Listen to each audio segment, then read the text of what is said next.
Abafundi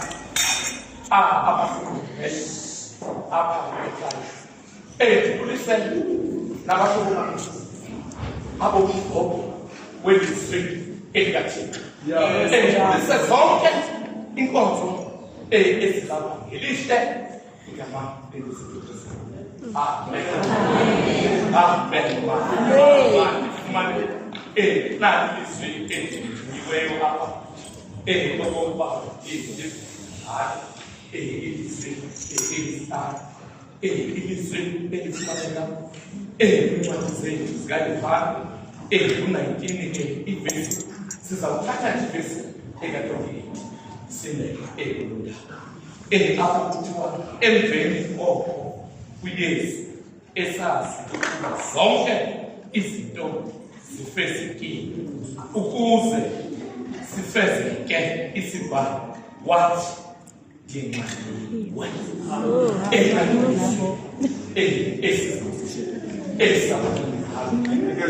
ndifuna ukuthi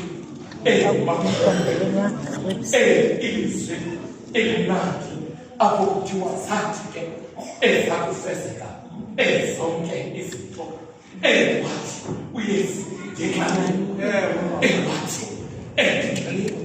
Uthetha xana kwaYesu ngokuba wakengendwanga ephakathama wakehamba engabantu wathi ngokuba umntu ungumntu wabopha imfihlo ebezama ukuba mabagalele zonke izinto eziyimfihlo. Xa bezigalela ezi zinto badibanisa nezimini bayisondeza kuYesu. Wathi uYesu ndinxaniwe.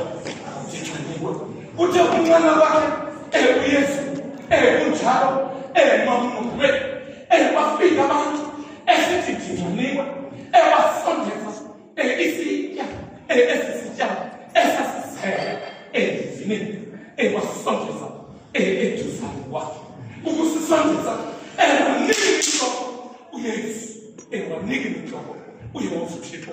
Uthe uza kunikela kwakhe intloko beyisondeza njalo wanika intloko ekakhukile uYehova uThixo ngoba uthe utata bakhona abayingi babekhona abantu behele uYehova uThixo wanika intloko.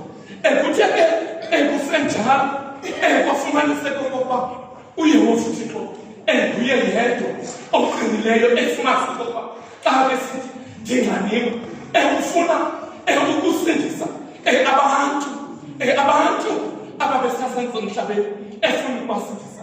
Ndifuna ukuthi ngomvangeli kukhona abantu abathi ababa yingozi. Kukhona abantu abayingozi, abantu abakwenzela ilekenqe bengekwazi ngobuThixo bamfumanise okokuba bekehamba ngaba bantu kodwa basebenzela. Ndifuna ukuthi namhlanje umjonge umntu uyingozi.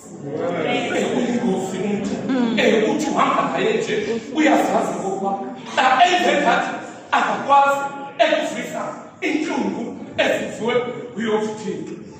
Xa ndizakukwehlela ngezantsi ndifuna ukuthi kuphela ke kwelizwi awalithethayo uYesu esithi ndinxaniwe, esithi ndinxaniwe. Kutheke ngelo xesha kusondele ukufa, kwakusondele ukufa kwakhe ebantwana bethina. Esithi ndinxaniwe, esithi ndinxaniwe. Kusukela ngelo xesha kwakusukela ekuseni ngentsimbi eyethoba mongameli uYesu esukela ngentsimbi yethoba ejika emnqamlezweni apho ejika khona emnqamlezweni esithi ndinxaniwe ejika emnqamlezweni. Kuthiwa kwakusukela ngentsimbi eyethoba ethetha lamazwi ethi ndinxaniwe. Kuthe kwaqilimini kuthe xa uzaqina imini kubonakala okokuba abaniki ngamanzi uYehova uThixo akawafunayo. Xa uzajika imini esokude kuzoletha intsimbi esifundisa esithi nje uYesu dinxaniwe esithi dinxaniwe unxaniwe uYesu uthixo unxanelwe umuntu ofana nawe okokuba asisindise kwimpilo zethu sizokwazi okokuba zithi intuku ezikaYesu ndithanda njikwenye kwathi xa kubonakala okokuba esithi uYesu unxaniwe ezahlala bemkhathile ngapha nangapha kodwa into endiyithandayo akange uYesu alilele intlungu zomzimba wakhe akange alilele intlungu zomzimba wakhe ngoba ewakejika emnqamlezweni egqotshozwe isandla sakhe igazi eligcwele umzimba wonke elila enikela abantu esithi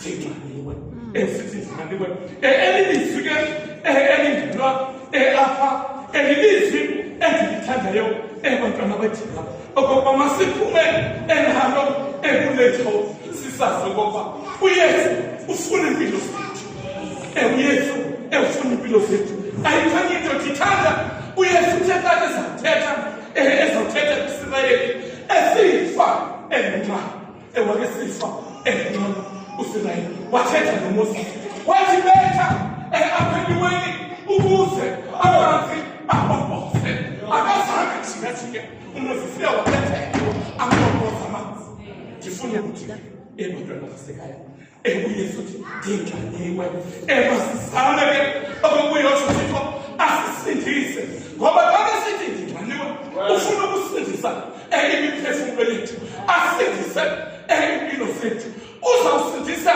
mna nawe asindise nommelwane wakho ngelihle igama leNkosi Kristu. Amen. Hallelujah.